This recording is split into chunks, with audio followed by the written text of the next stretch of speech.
नमस्कार। One India one voice पर आपका स्वागत है। कल्पना कीजिए कि बिहार की धरती पर एक राजनीतिक तूफान, नीतीश कुमार की जेडीयू की नींव हिल रही है।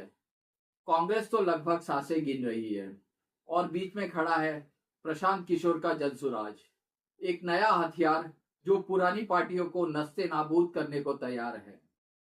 क्या 2025 के बिहार चुनाव के बाद सियासी समीकरण उलट पुलट हो जाएंगे?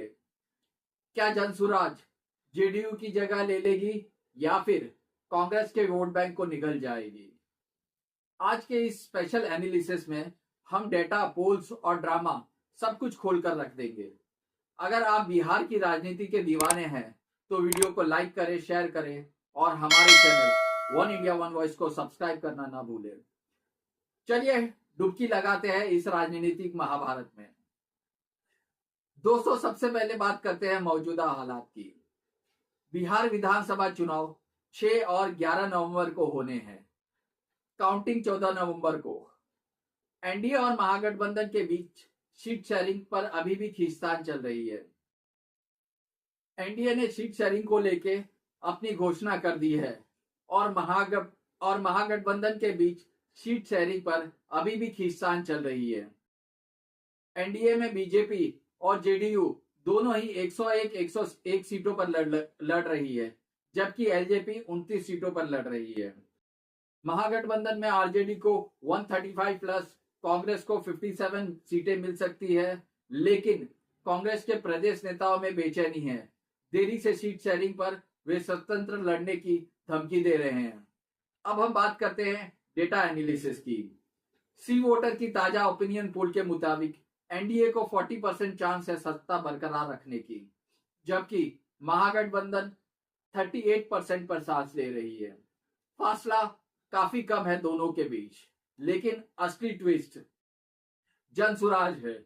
प्रशांत किशोर की यह नई पार्टी सभी 243 सीटों पर लड़ेगी और उनकी पहली लिस्ट में 51 कैंडिडेट्स यानी कि 17 एबीसी, 11 ओबीसी, 9 जनरल और 7 मुस्लिम कैंडिडेट्स की घोषणा हो चुकी है। जातिगत बैलेंस का गजब का उदाहरण दे रखा है जनसुराज ने। आरसीपी सिंह की बेटी लता सिंह को नीतीश के गढ़ नालंदा से टिकट मिला है। कर्पूरी ठाकुर की पोती जागृति ठाकुर को समस्तीपुर से। ये चेहरे पुरानी पार्टियों के वोट बैंक काटने को बेताब है। अब आते हैं ड्रामा पर। प्रशांत किशोर वो रणनीतिकार जो मोदी को पीएम बनाया, केजरीवाल को दिल्ली का राजा, लेकिन अब खुद मैदान में है। उनकी 3500 किलोमीटर की पैदल यात्रा ने बिहार की जनता को झकझोर दिया। कल्पना कीजिए अगर पीके राघोपुर से लड़ते हैं, जो कि तेजस्वी यादव का किला माना जाता है।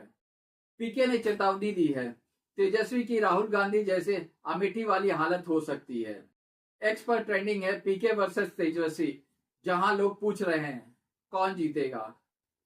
अब जेडीयू का हाल जानते हैं।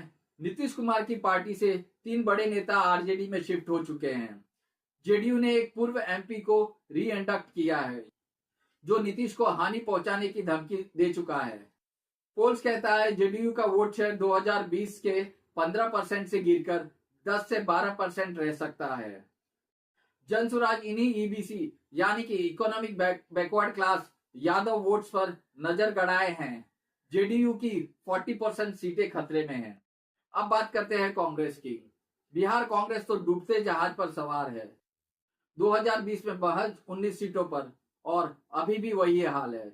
मुस्लिम और ब्राह्मण वोट्स पर निर्भर, लेकिन जनसुराज के 7 मुस्लिम कैंडिडेट्स उन्हें काट लेंगे। क्या जनसुराज कांग्रेस को रिप्लेस करेगी बिहार में? उम्मीद की जा सकती है, क्योंकि पीके की पार्टी युवा, एजुकेटेड और चेंज की बात कर रही है।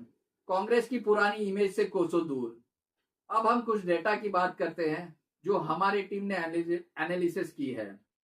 मनी कंट्रोल की सर्वे में एसआईआर यानी सोशलाइज्ड इंडियन रिसर्च कहता है एनडीए को 46% फायदा है, लेकिन जनसुराज 8 से 10% वोट काट लेगी, खासकर एनडीए से। लाइव मिंट की पोल कहती है एनडीए और इंडिया के बीच सिर्फ 1.6% का फर्क है। अगर जनसुराज 20 से 25 सीटें जीतती है तो किंगमेकर बन सकती है। क्या जनसुराज जेडीयू को रिप्लेस करेगी? 70% चांसेस है, क्योंकि पीके नीतीश के गढ़ों पर हमला बोल चुके हैं। कांग्रेस को वो तो पहले से ही खत्म है। क्या बिहार चुनाव के बाद समीकरण बदलेंगे? बिल्कुल बदल सकते हैं।